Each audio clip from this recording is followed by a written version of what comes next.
the Giants would move to San Francisco in 1958. And then, when they traded the Say-Hey Kid to the Mets in 1972, that was it for Rob.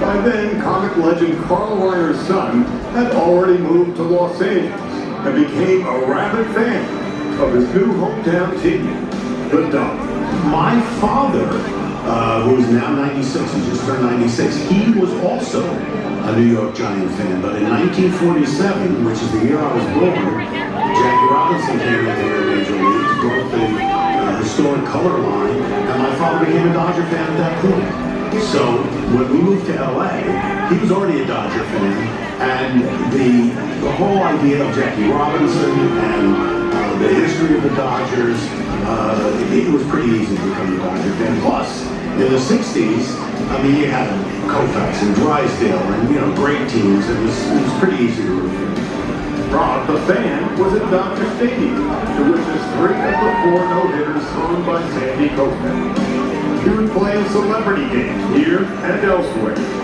He even sang "Take Me Out to the Ball Game" at Wrigley Field. Rob would take his son Jake to spring training, where they took bunting lessons from one of the great all-time bunters, Maury Williams. Rob was a serious baseball fan, and Dodger Stadium was his happy place. One of the great pleasures I have is walking into Dodger Stadium. It's like I feel at peace. Either when I'm by the ocean or walking into Dodger Stadium, all of a sudden I'm at peace and I feel comfortable. We really became friendly and talking baseball when we had our seats next to each other. Rob's seats were, I think, 1 row ahead of mine. He was there most of the time with Jake. Jake was very young then. Rob was a storyteller. Baseball is the best thing for storytelling. It's a leisurely place, and you have the narrative of a baseball season.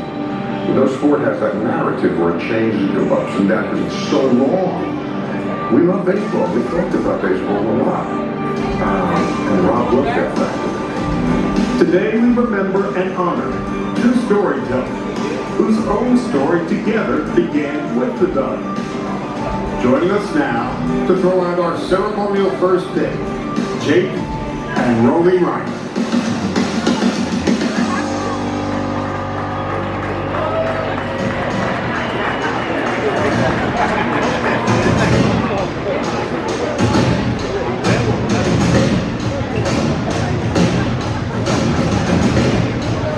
Jake and Roby, we're thrilled to have you back here at Blue Heaven on Earth. The mound is yours.